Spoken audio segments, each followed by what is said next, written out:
Alright, hello everyone, and welcome to Babbling on About 5, The Gathering.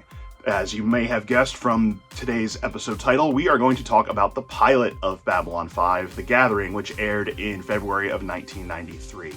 So there are some really obvious differences that happen in the show over the course of the pilot to the main show. So we'll go ahead and dive into some of those right now. I've got my notes over here ready so I don't mess up anyone's name, so hopefully no one has to hate me in the comments for getting something wrong. Now, so this is a full year, just about it. It airs January of 94 is when the show actually starts airing. So in February of 93, this pilot comes out, and we've got a few different characters that we're not going to see again. So we're not going to see Dr. Benjamin Kyle or Lieutenant Commander Takashima. Both of those characters are replaced in Season 1, Episode 1, The Midnight on the Firing Line, which we'll get to in the next episode. We do, however, see Lita Alexander as the telepath stationed to Babylon 5, and she will be back. She's not going to be in Season 1, but she does make a return to the show later on down the line. So, one of my favorite little Easter eggs in the pilot is a longtime favorite, nefarious character, Mr. Morden, played by Ed Masser. Is a fantastic character. We're going to see a lot of him in future episodes. He actually plays an unnamed part of the command crew in the pilot. So for those diehard Mr. Morden fans, that is not him. He is not interested in what you want, and he is not going to give you a deal with the devil to get there. So, yeah, so he is on set. There's a few other differences. The firearms that the crew carry are a little ridiculous and bulky. They kind of remind me of the Season 1 Next Generation phasers that look like Dustbuster, which, since I'm in Set B, which is definitely not a workshop, I promise you there is a Dustbuster somewhere in this shop, but I could not find it. I'm still reorganizing to make it, studio. I'm organizing my studio to make it more appropriate for filming. This is not a workshop quasi-attached to the back of my house. This is our set. Okay, glad that's covered.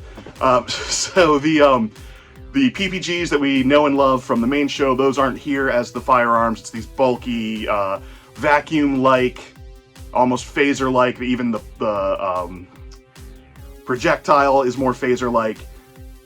So that's one of the big changes. The kind of the dumbest change that was for the positive. The original idea was not so great. In the monorail, they had these almost roller coaster-like harnesses that you strapped into while you were traveling the great distance of Babylon 5. It's a large station.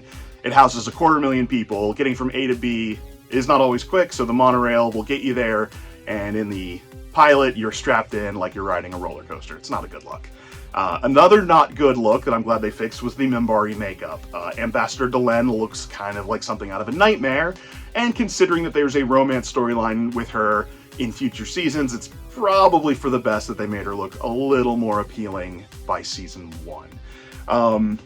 So, you do get some very important core pieces of lore from the pilot that carry on through the whole show. You're introduced to the Vorlons. The Vorlons play a very, very huge part of the galactic conflict that is spanning the first 4 seasons.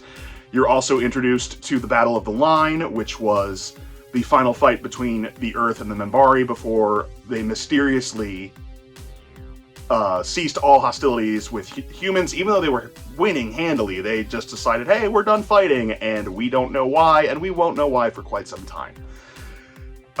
We're introduced to the fact that there are telepaths, that most of the races in the Babylon 5 universe have telepaths, with a glaring exception of the Narn. The Narn they're lizard-like, but they kind of remind you, if you're going with the Lord of the Rings in space, they're almost the dwarves of this universe, where the Minbari are probably the elves. The Centauri kind of fall into one of the races of men. You might say that they're Gondor without its former glory, whereas the Earth Alliance might be more Rohan, or possibly some aspects of the Wild Men, the Rangers. Again, it's not a perfect one-to-one. It is Lord of the Rings in space, kind of. What else? Oh, so obviously this heats up as there's an attempt on the Vorlon ambassador's life. Our fearless commander, Jeffrey Sinclair, is identified as the assailant, and of course things go crazy from there. A Vorlon fleet shows up to demand that he be handed over, and Babylon 5 sticks to its guns while they try to solve what's going on, which would be laughable if they actually attempted to attack a race as ancient and powerful as the Vorlon, but they don't really know that yet. It's a great pilot. Some of the acting's a little rough, I won't lie. That's actually kind of a theme with the early parts of Babylon 5. The acting will get better. There are parts where, I love it, but I'm not going to pretend it's perfect. Again, the effects are dated. There's a lot of digital effects that's relatively new. Straczynski actually did that in Captain Power. He introduced a lot of computer animated effects. I'm not sure if that was his creative call or not, but since he's tied to both, it's interesting that they rely on digital effects in a time where they're still relatively in their infancy.